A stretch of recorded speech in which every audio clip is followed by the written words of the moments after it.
Bonjour à tous. Alors, aujourd'hui nous allons voir dans cette vidéo comment utiliser le petit logiciel SineQuanon afin de représenter une série statistique et de déterminer les indicateurs de tendance comme la moyenne, la médiane, les quartiles 1 et 3.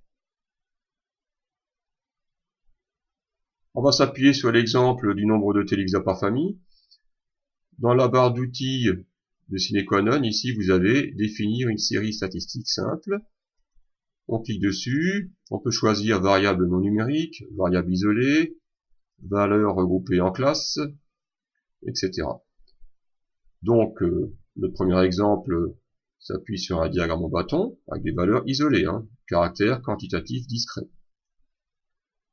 On entre les valeurs, les effectifs,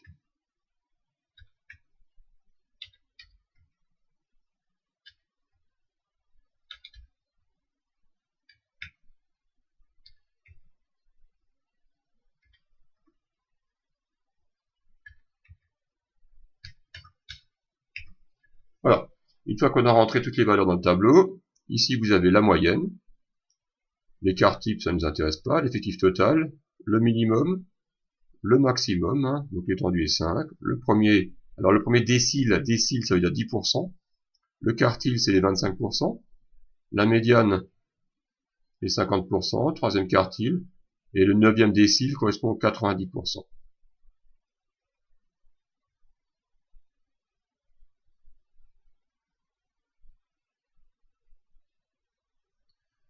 Ensuite, pour avoir le graphique, il suffit de faire OK. Alors, voilà, selon le graphique qu'on a au départ, on n'a pas le diagramme en bâton. Pour cela, il faut d'abord paramétrer le graphique. Donc nous, nos téléviseurs, ça varie entre 0 et 5. Donc origine de l'axe 0. La graduation, on peut aller de 1 en 1, parce qu'on va jusqu'à 5. En ordonnée, on va jusqu'à 20, donc on voit Y minimum moins 1, Y maximum 25, donc 18 c'est bon. En abscisse, X minimum moins 4,9, j'en ai pas besoin. Maximum 13, là aussi j'en ai pas besoin. Alors pour changer le minimum ou le maximum, on peut jouer sur la distance entre l'axe et le bord du dessin. Vous voyez, quand je clique ici, ça change, là ça diminue. Je vais juste mettre moins 1. Voilà. Maximum 17, je n'ai pas besoin, moi je peux choisir une unité graphique de 2. Ou je peux élargir ici la longueur de l'unité. Voilà.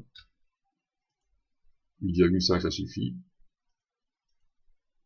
Même 3 cm c'est bon. Ok, et voilà, on a notre diagramme en bâton. Avec ici le quartile 1, la médiane et le quartile 3. Deuxième exemple, si on a affaire à des données statistiques avec des classes d'effectifs, donc on retourne dans statistiques. Cette fois-ci, on choisit les valeurs regroupées en classes. On entre les bornes inférieures et supérieures, ainsi que les effectifs. Il nous propose automatiquement les autres bornes. Si elles sont régulières, il n'y a pas de problème, on fait juste entrer.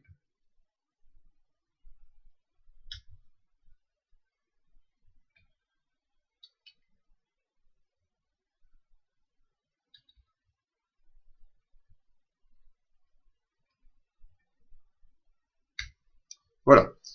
Une fois qu'on a entré toutes les valeurs, donc les bornes inférieures, les bornes supérieures, les effectifs, on a le total 48, donc ça c'est bon. La taille moyenne, 175,4. La médiane, ici, le décile, le quartile 1, le quartile 3, etc. Pour le graphique, là, on va cliquer sur OK. Là aussi, il faut changer la fenêtre. Alors pour l'instant, on a encore les bâtonnets tout à l'heure. Alors il faut les faire disparaître. Donc on va déjà effacer tout ça. effacer, et ne pas dessiner la série statistique de tout à l'heure. On va le regrouper, et celle-là, on va la dessiner, ouais, c'était pas cliqué ici. Ok. Alors, on ne voit rien, pourquoi? Parce que mon graphique, il va jusqu'à 5, alors qu'ici, ça commence à 160. Donc, je retourne dans la définition du repère. Origine de l'axe, on va commencer à 160. La graduation, on va de 5 en 5.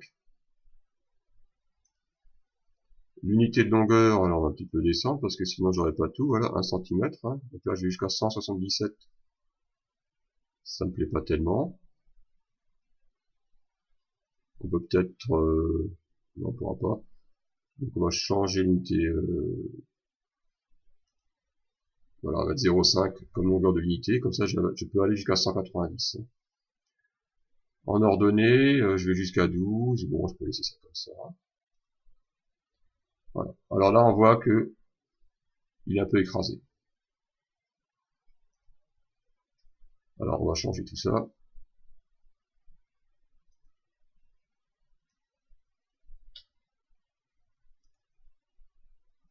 Là c'est trop. Ça, 5. Voilà. Donc on obtient bien notre histogramme avec la médiane, les quartiles 1, les quartiles 3. Voilà pour l'utilisation du logiciel Cinequanon.